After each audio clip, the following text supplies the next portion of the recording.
现在看台湾这么有钱，世界上最高科技，有 TSMC， 我真的无法想象。You look at Taiwan's present position of danger, it can be attacked by China anytime. This was all set up by the U.S. So I'm living history. I was in most of these events for the younger generation. I'm a source because very little of it is in the textbooks. 你可以先自我介绍吗？我想听众啊，你或许认识我了因为你是台湾长大的，你50岁以上，你应该知道有个人叫艾琳达，本来是跟台湾民主运动的发起人之一了，施明德结婚了，在《美丽岛》杂志的时候亲过很多事情。那么跟我是年纪很小的时候就比较会看社会问题，大概只有10岁看孙中山传三民主义，有小孩子版呢，这个对我影响蛮大，因为我们从黑人运动，从这个平权运动，我很早，我大概13岁就是打定跟另外一个国家的人结婚，东方男人，觉得东方男人长得很帅啊，可能我有一点 Asian dream 东方迷，这些文字这么漂亮，这个语言那么神秘啊，那我12岁就开始写字了，我觉得这些字很神秘啊，所以我是后来14岁来台湾就开始学中文，学得很快。1963年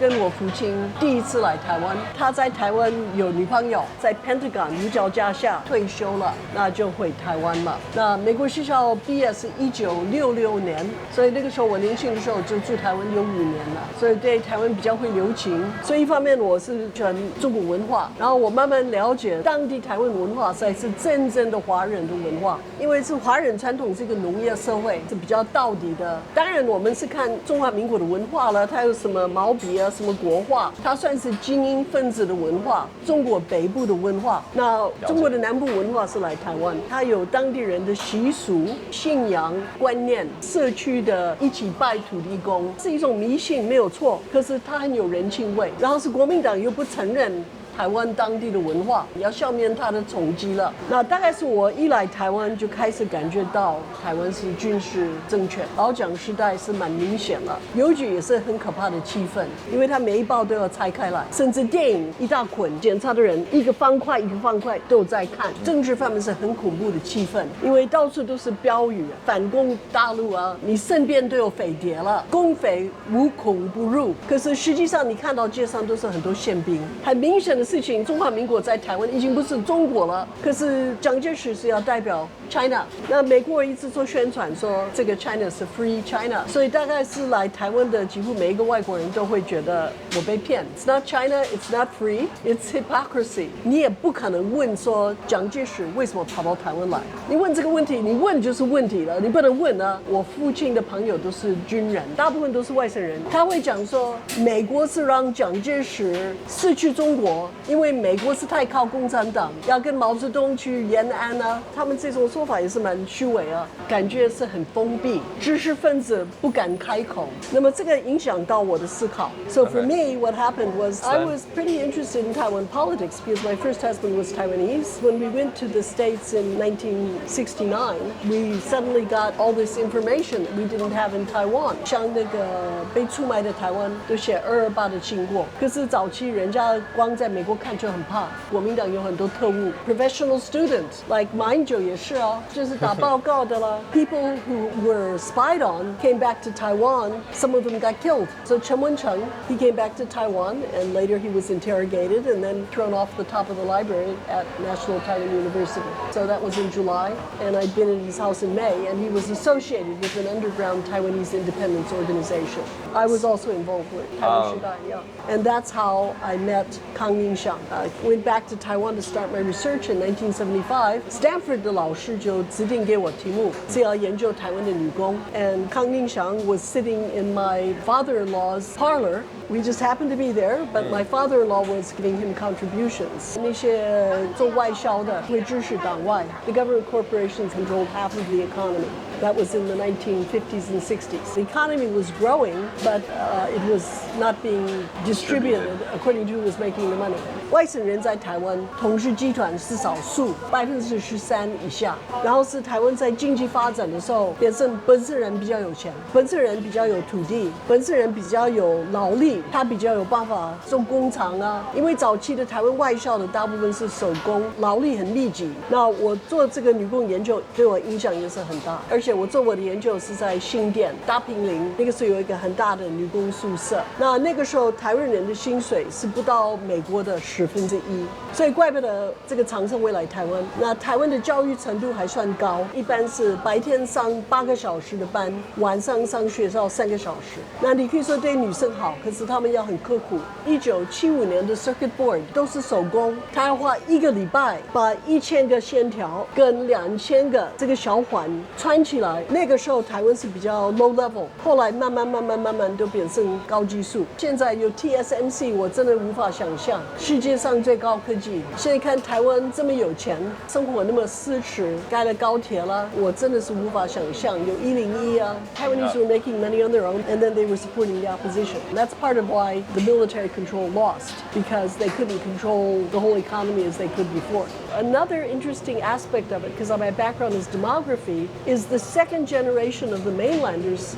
There were not much who were, both parents were mainlanders, because it was the rich people who brought their wives. The poor soldiers didn't bring their wives, they married Taiwanese. So the second generation of the elite mostly took off. They went to the States. You know, James Song, they were afraid the Chinese are going to come. So the effect was, when it got down to inheriting things like the bureaucratic jobs, in the 1970s, the Taiwanese became teachers, civil service, and the government. It changed it a lot, because the mainlanders didn't have those roots. So the really scary period was like the 1950s, 60s, early 70s, it began to let up a little. The opposition really started to form in 1975 with康宁祥. I told him I'm studying factory workers, and he sent Chen Ju to participate. Actually, my life was pretty much determined by Chen Ju. 然后他把我拉去认识很多反对党啊、政治犯啊。So I really had this sense after I began to meet these people that publications are being confiscated, they're being censored, intellectuals are being threatened, people are being put in prison, they're long terms,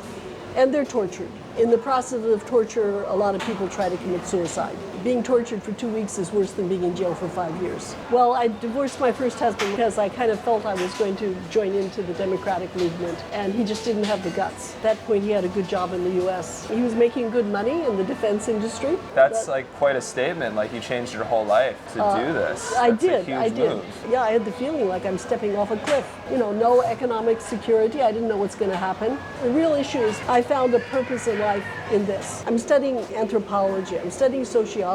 I want to try to understand what keeps this oppressive society together. I really found you have to go where it's happening, because this information is all banned.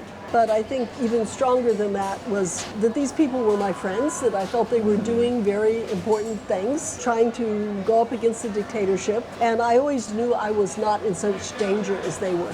As a white face, a little bit known to media and all that, the worst that would happen to me likely is I would be thrown out of the country.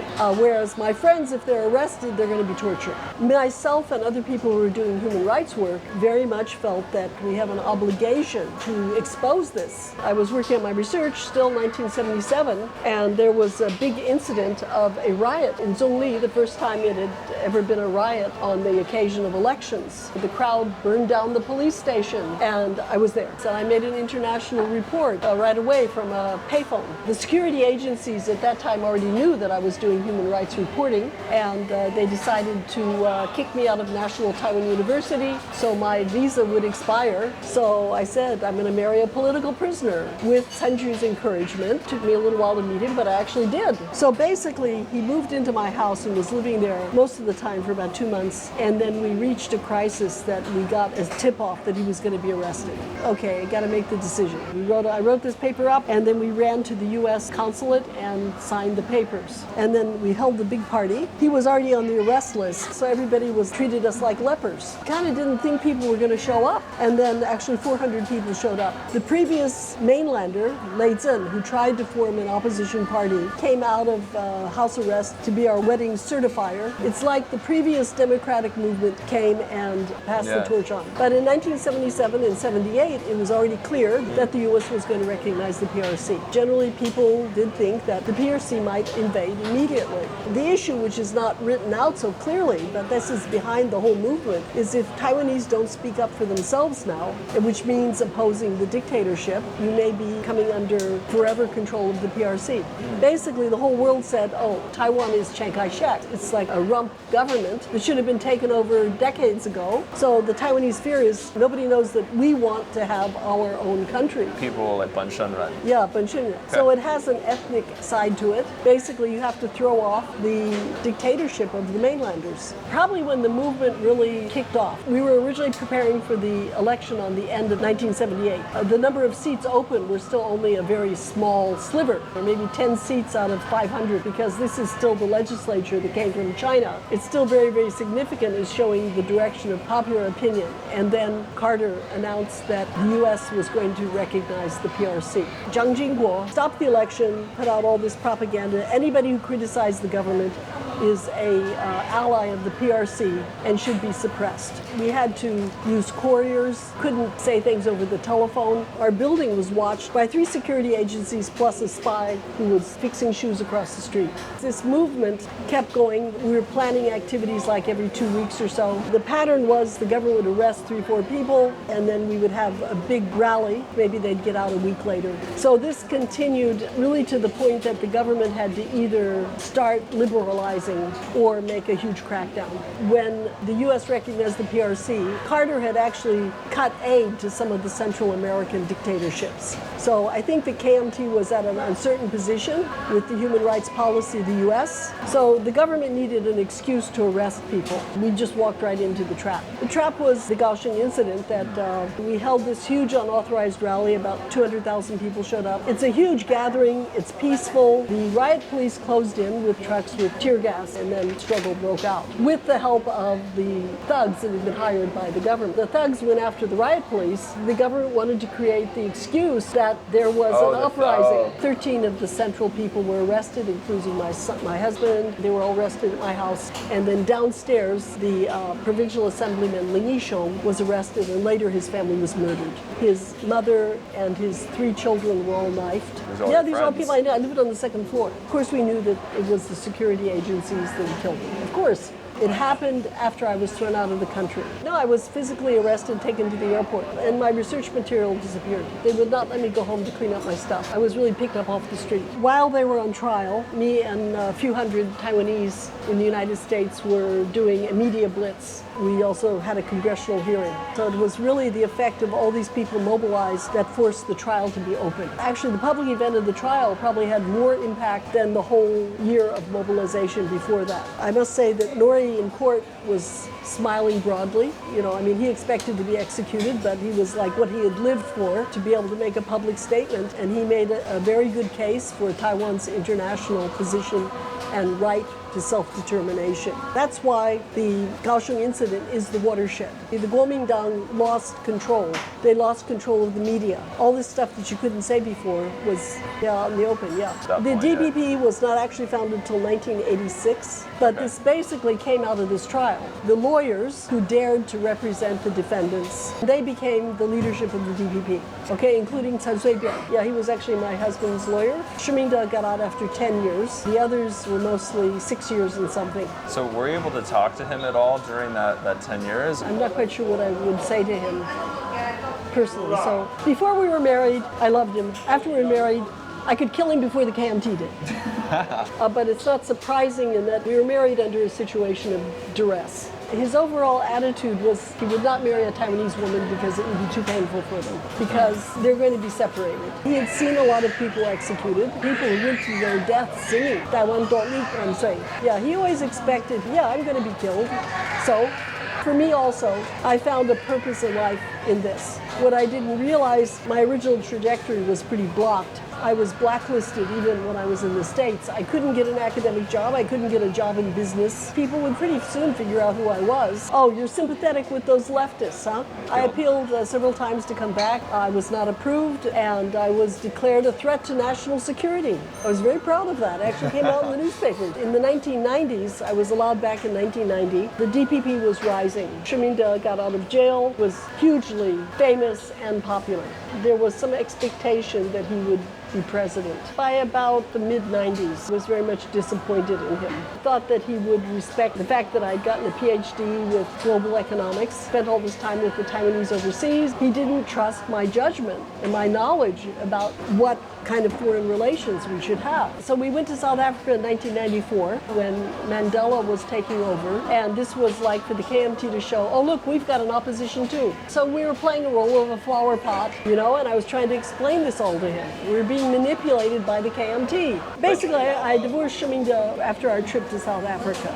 He became opportunistic. Well, the original cause of the democratic movement was the right of Taiwan to determine its own future, Taiwan independence. Now the DPP represents the Taiwan capitalists. It was making that transition in the 1990s already. This is a global pattern. The middle class intellectuals form a political group, and it rides on the back of labor and with farmer discontent. As it rises, as it becomes established, then it represents more the nationalist interests, in this case, Taiwan businessmen. What I always tell Taiwanese is, you look at Taiwan's present position of danger. It can be attacked by China anytime. This was all set up by the U.S. In the year 2004, Chen Shui-bian said, we want to have a plebiscite for Taiwan's future.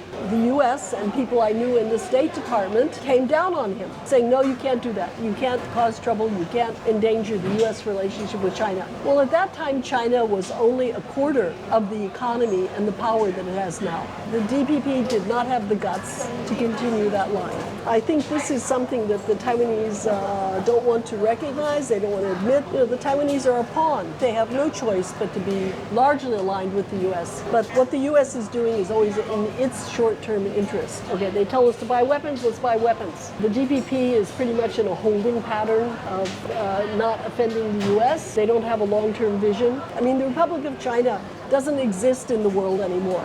No. It only exists within Taiwan. The Taiwan independence movement is pretty much just old people who don't have much role now. They make a lot of noise complaining against Taiwan, but they really don't have any direction. And China is rising. U.S. military might is declining. I don't know how long Taiwan can hold on. It might hold on for quite a while, but it doesn't look good. It's at the center of possibly World War III.